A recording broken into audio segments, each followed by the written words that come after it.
Oh, and that was great. What a beautiful space. Yeah, it is. I think you did a fantastic job. Thank you. Thank you. I hope you're enjoying it. How are you all? My name is Gary Case. I'm with Signature Kitchens, Additions, and Baths, and this is one of our kitchen designers, Ellen Guttridge, who just finished touring a kitchen that we installed in this brand new addition that we built. This is a unique property in Northwest Washington, D.C., where we put in a kitchen that almost tripled the size of the original kitchen because we built this addition to the back of this house. This property was a 4-story brick structure, what we call 3 widths thick. In other words, the back of the house was built with 3 layers of brick, which we call widths, and we removed almost a quarter of the rear of the house, supported the upper section, blew out the original kitchen, and built this addition, which we designed and built with our in-house craftsmen. We doubled the size of the existing kitchen, brought it up to date. A lot of it was original. The house is about 100 years old, so between the appliances and the cabinets and the flooring, it really needed to be updated. So we not only did that, made it beautiful, but we gave them a lot more space. I think that oven was about 100 years old too, wasn't it? Yeah, that oven was... It was heavy. Very, very heavy. The house has brand new windows. These are from Geldwin. All of the outdoor siding here, or all of the exterior siding, is Hardybacker cementitious siding.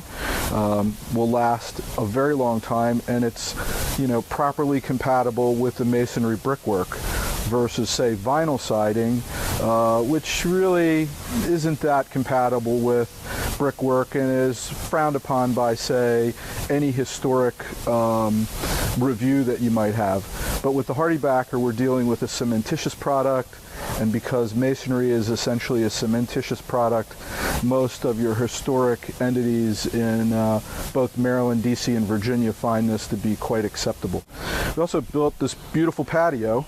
And if you've looked at the before pictures, this was a bit of a swamp, sort of a pressure-treated swamp. Wouldn't you say? I would. And now it's flattened out.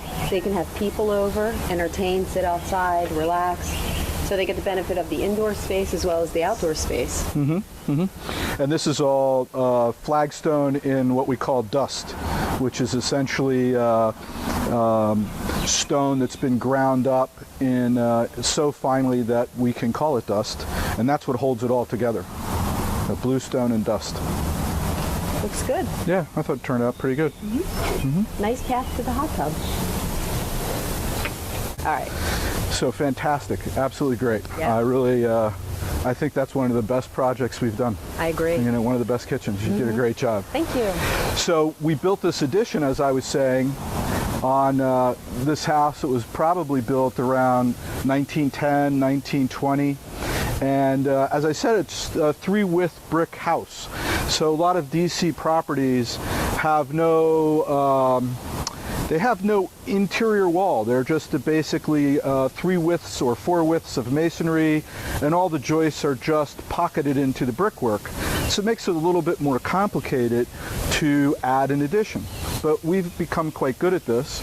We support the upper section with several ledgers that are very big and hold all of the brickwork, and even we're holding the 3rd story here stable while we remove the brickwork that was the backside of the original kitchen, and then we put in a steel beam to hold the house above up, remove the ledgers, and then we began closing in the balance of our addition.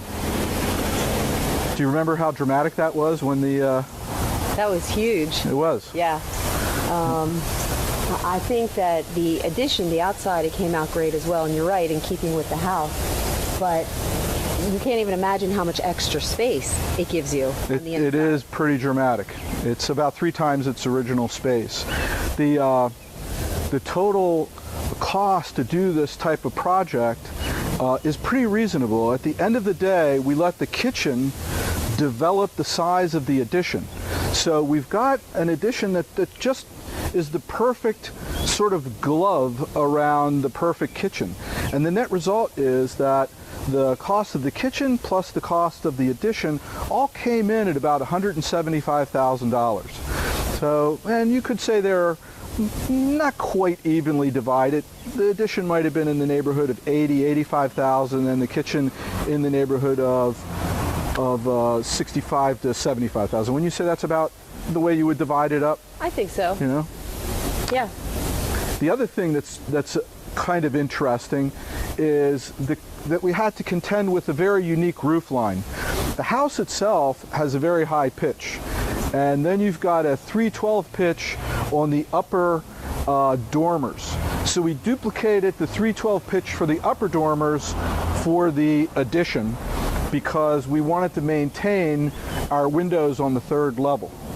So that, coupled with the very interesting venting system that we have above the cooktop, was a bit tricky because we're dealing in a very tight space to get a very robust venting system that actually is flush with the ceiling on the inside of the kitchen.